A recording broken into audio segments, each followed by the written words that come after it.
歪み5のエリアっていうその3つに分けることができます。ギターから出てきた音がこういうのだったとしたらっていう置き換えのエリアなんですよ。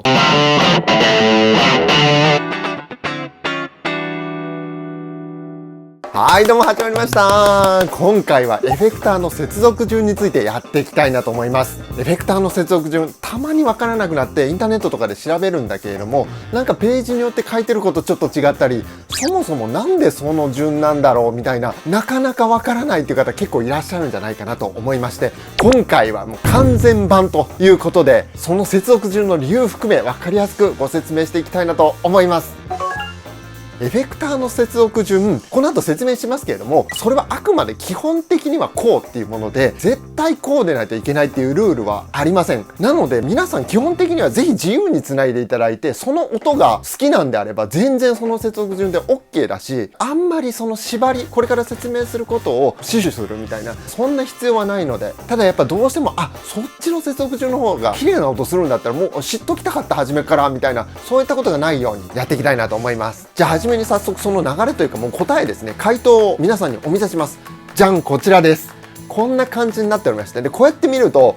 なんかいっぱいあるなどうしようってなるんですけれども、簡単に分かりやすく説明していきます。これらを大きく3つに分けると、歪み前エリア、歪みエリア、そして歪み後のエリアっていうその3つに分けることができます。これ結構この後の説明でも大事な、肝になってくるところになるんですけれども、要は音が歪むよりも前に処理しておいた方がいいもの、もしくは歪みの後にかけた方がいいものっていう風に大きく分かれていて、まずこの3つがあるってことを押さえておきましょう。そしてこれらをもう少しだけ分けるとこんな感じになります。歪み前エリアはまず初めにかけておいた方がいいよね系っていうのが初めにあって、今これ適当に言ってますけどね、まずかけた方がいいもの、そしてピッチ、ダイナミクス、フィルターといった歪みの前に置きましょうっていう風な基本的なルールがあるもの。そして歪みエリア、ここは先ほどと変わってないんですね。歪み後のエリアがモジュレーションだとか空間系っていう形に少し分けた形になっています。これらを順番に説明していきまして、最後にね、いろいろ音出して検証みたいなこともやって確認していきたいなと思います。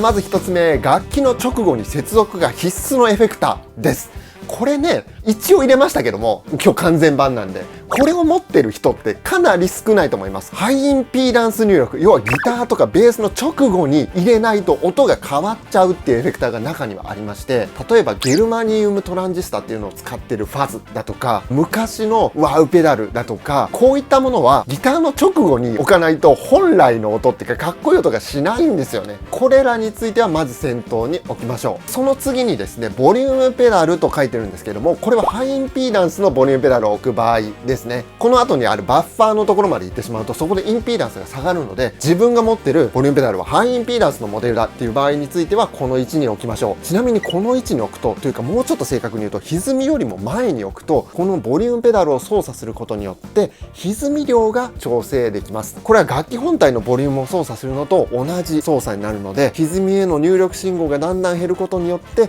歪み量が下がって最終的に音が消えていくと、そういう動きになります。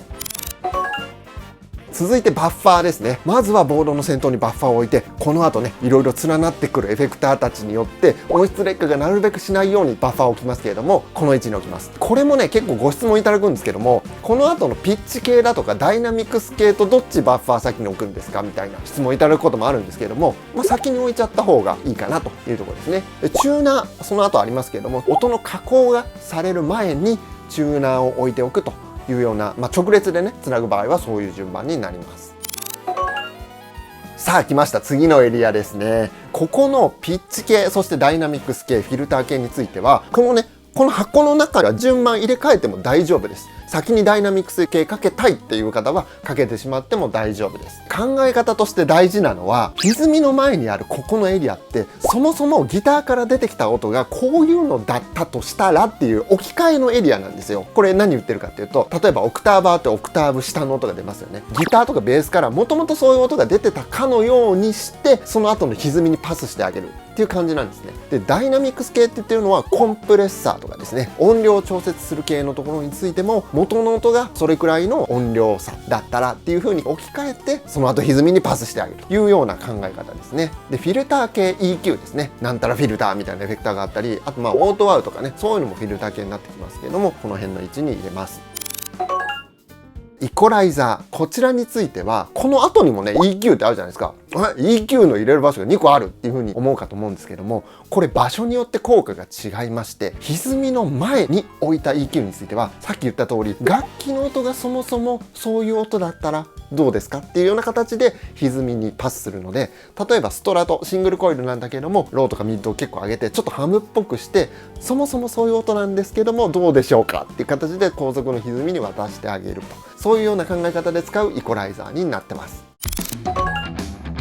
さあ続いてやってきました歪みエリアでございます。これはね割とシンプルで、ここで歪ませてその後にパス出すっていうエリアなんですけれども、こちらもですねブースターが2箇所ありますけれども、これもさっきのねボリュームペダルの話と似てて、歪みよりも前にブースターが入っている場合は歪み量が増えます。そして歪みよりも後ろにブースターが入っている場合は音量が増えます。ギターソロの時に音量をそもそも上げたいっていう時は歪みよりも後にブースターを置くっていう風にやるといいです。そしてイコライザーですね。今度は歪みの後にあるイコライザー、こちらについては歪ませた音を調整する、歪みのエフェクターのイコライザーがさらに細かく設定できるみたいなイメージですね。歪みの音作りの一環として考えることが多いので、こういう風に同じエリアにくくって説明してみました。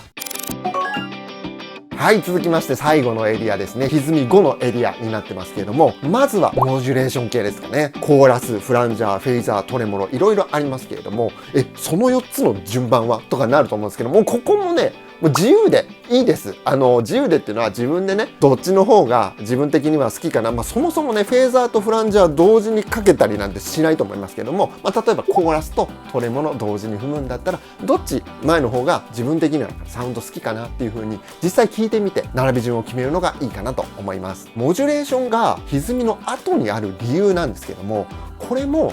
歪んだ音っていうそこまで音ができたものに対してそれをどう揺らすかっていう風にやった方が綺麗にかかるんですよね実際。なのでこの順番が基本としてなってるんですけども、いや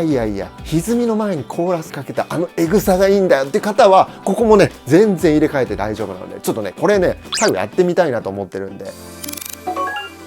そしてボリュームペダルちょっと一旦飛ばしますね。空間系でございます。空間系、ディレイってからリバーブっていう風にするのが多いですけれども、ここについてはこれまで作ってきた音が最終的にどういう空間でなってるのかっていう音作りの最終処理みたいなエリアになるので、最後の方の位置になっています。はい、そして先ほどスキップしたボリュームペダルですね。これについては空間系の前に置くか後に置くかでその効果が変わってきます。これは分かりやすいですよね。空間系の前に置くと音は止まるんだけども空間系の音はまだ鳴ってる、空間系の前にあるからですね。これが空間系の後ろにあるとキュッて止めるともうその空間系の残響音すらもピュッて消せるんで、これはどうしたいかですね。どういう風にボリュームペダルで操作したいかっていう用途によって置く場所を決めます。そして先ほどの歪みの前にあったボリュームペダルとの大きな違いは全体の音量をコントロールできる。要はアンプの音量をだんだん下げていくのと同じ効果になります。僕はですねこのディレイとリバーブの前にボリュームペダルを入れてますね。はい、全体の音量は足でコントロールして歪み量を調整したい時はもう楽器のねボリュームを操作すればいいので、そういうような使い方をしています。そして最後にルーパーですね。これルーパー使う方に限っての話ですけれども、クリーンを録音して歪みを録音してみたいにすることが多いので最後にあります。ただこれも人によっては空間系の前にルーパーを置いた方がいいっていうような、そういったね多重録音したいっていう方については若干位置が変わってくることはそれは全然あるのでという感じになっております。はい、ではここからはですね実際に音を出してそれどんくらい違うんだろうみたいなのを確認していこうかなと思うんですけども、皆さんどうでしたか？ここまで先ほどの前半の説明、もしわからないことあればコメント書いていただければと思いますし、逆にいや今井さん違うよこういう考え方もありますよみたいなのあればぜひぜひコメントでいただければと思います。じゃあまずはですね今しがた説明したボリュームペダルの違いやってみましょうか。はい、こちらめちゃめちゃ面白いことになってますけど僕もこんなことあんまりやったことないんですけれども、真ん中にこれカージャンのチタニア V2 ですね。歪みがあってその前にハイインピーダンスのボリュームペダル、後ろにローインピーダンスのボリュームペダルがあります。違い確認してみましょうか。まず両方踏み込んでる音、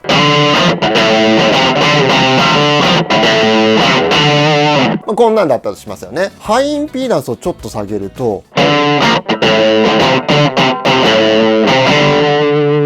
もうちょっと下げると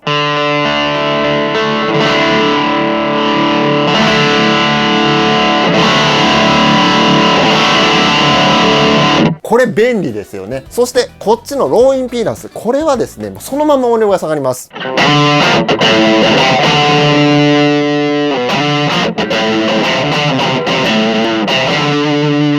ね、音色変わらずに音量だけ下がっていくんですよね。でもし自分はこのローインピーダンスのボリュームベラーしか持ってないんだけども、歪み量を調節したいんだっていう時は、これ皆さんもう分かりますよね。バッファーの後ろにつなげば OK です。これさっきの説明になかったですけれども、先ほどの説明をこう頭の中で理解すると、バッファーの後はローインピーダンスなので、そこと歪みの間、ここに入れるとローインピーダンスのベラーでも歪み量が調節できます。続いてはイコライザーですね。イコライザーオフだとシングルコイルなので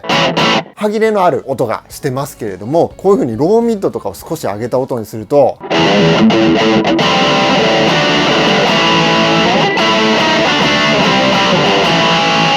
そして歪みの後ろにつなぐと、この歪みエフェクターのイコライジングをさらに細かく設定するようなイメージで使えるんですけれども、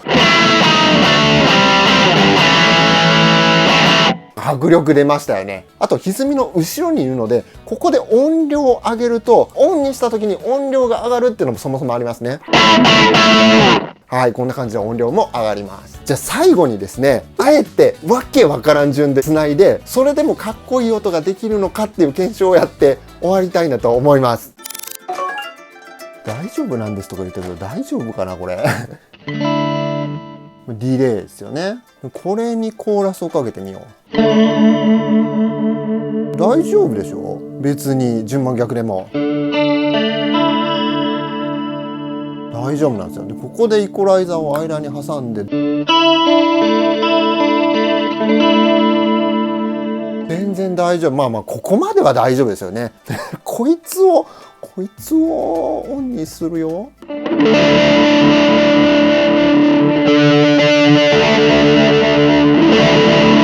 適当だけどなんか全然ありじゃない？なんかこの世界観。